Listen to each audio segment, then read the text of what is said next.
నమస్కారం, మీరు చూస్తున్నారు HN9 టీవీ. నెల్లూరు జిల్లా గూడూరు నియోజకవర్గ పరిధిలో జిల్లా కలెక్టర్ డాక్టర్ ఎస్ వెంకటేశ్వర్ సుడిగాలి పర్యటన చేశారు.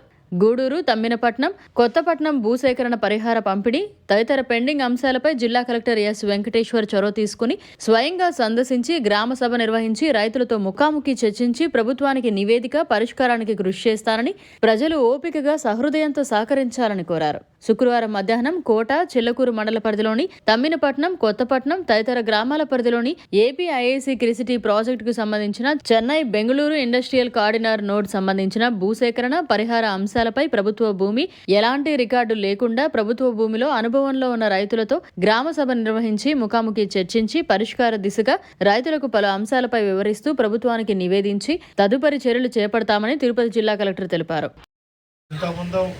ముందు కృష్ణపట్నం పోర్టుకి ఇచ్చినప్పుడు ఎవరైతే ప్రభుత్వ భూమిలో సాగు చేసుకున్న వాళ్ళకి సుమారుగా 2004లో 1,30,000, అదేవిధంగా డీకేటీ వాళ్ళకి 1,90,000 వరకు ఇచ్చారు. పట్టాదారులకు కూడా ఇంచుమించు దానికంటే కొంచెం ఎక్కువ ఇచ్చారు.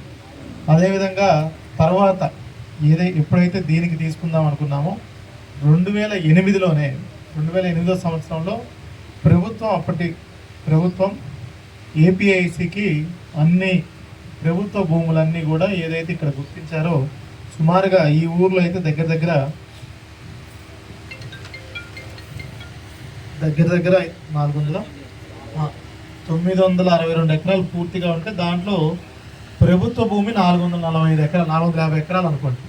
అదే మన తమ్మినపట్నంలో అయితే సుమారుగా 900 పైచిలికి ఎకరాలు, ఇక్కడ 450 ఎకరాల దాకా తీసుకోవడం జరిగింది.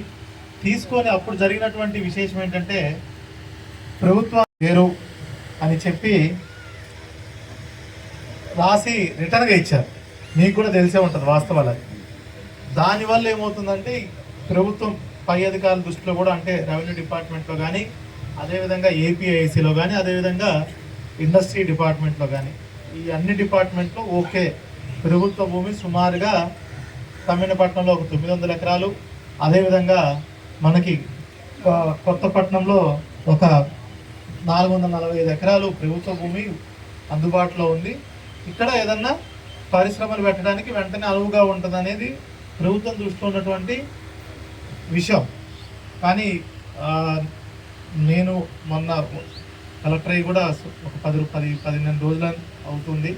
నా దృష్టికి కూడా ఇది తీసుకురావడంతో ఒకసారి నేనే స్వయంగా వెళ్ళి, ఎందుకంటే ఇంతకుముందు ఆర్డీఓలు వచ్చి ఉంటారు, జాయింట్ కలెక్టర్లు కూడా వచ్చి ఉంటారు, జానకి మేడం కూడా వచ్చారో లేదు నాకు తెలియదు, వచ్చి ఉంటారు. మేడం ఇప్పుడు జాయింట్ కలెక్టర్గా వచ్చారు. కానీ మేడం వచ్చి సుమారుగా నాకు తెలిసి 10 ఏళ్ళు దాటి ఉంటారు. ఇప్పుడు వాస్తవ పరిస్థితులు ఎలా ఉన్నాయి, ఎందుకంటే నాకు ఎమ్మెల్యే గారు కూడా, గౌరవ శాసనసభ్యులు గారు కూడా 2 సార్లు మాట్లాడారు. ఇవాళ ఉదయం మాట్లాడారు, మొన్న 3-4 రోజులు కూడా మాట్లాడారు. సార్ ఆయన చెప్పింది ఏంటంటే, కలెక్టర్ గారు నాకు ఒక విధంగా ఇండస్ట్రీస్ డెవలప్ చేయడం. మన గౌరవ శాసనసభ్యులు పాసం సునీల్ కుమార్ సారు ఈ ప్రాంతంలో కోటలో ఉన్న కొత్తపట్నం కానీ, ఈస్ట్ కనుకూరు చిల్లకూరులోని తమ్మినపట్నంలో కానీ పరిశ్రమల స్థాపనకి మనం వ్యతిరేకం కాదు. పరిశ్రమల మన దగ్గరికి వచ్చి సమస్యలు మీతో చెప్పి సాధ్యాసాధ్యాలని ఉన్నతాధికారులకు నివేదించి దీనిపైన బుధవారం అందరికీ ఇప్పుడు చెప్తున్నా, మళ్ళీ దండోర వేస్తాను. బుధవారం ఉదయం 10:30 ఒక గ్రామ సభ నిర్వహించబడుతుంది.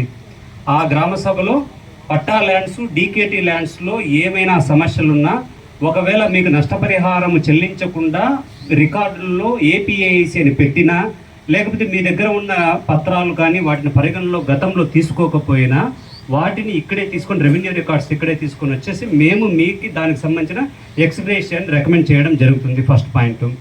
బుధవారమే ఇక్కడ కొన్ని టీమ్స్, ఒక 10 టీమ్స్ని ఏర్పాటు చేసి ఒక్కొక్కరు డిప్యూటీ తహసీల్దారు, సర్వేయర్స్ అంతా ఉన్నారు. కాబట్టి మరిన్ని అప్డేట్స్ కోసం మన HN9 టీవీ ఛానల్ని సబ్స్క్రైబ్ చేసుకోండి.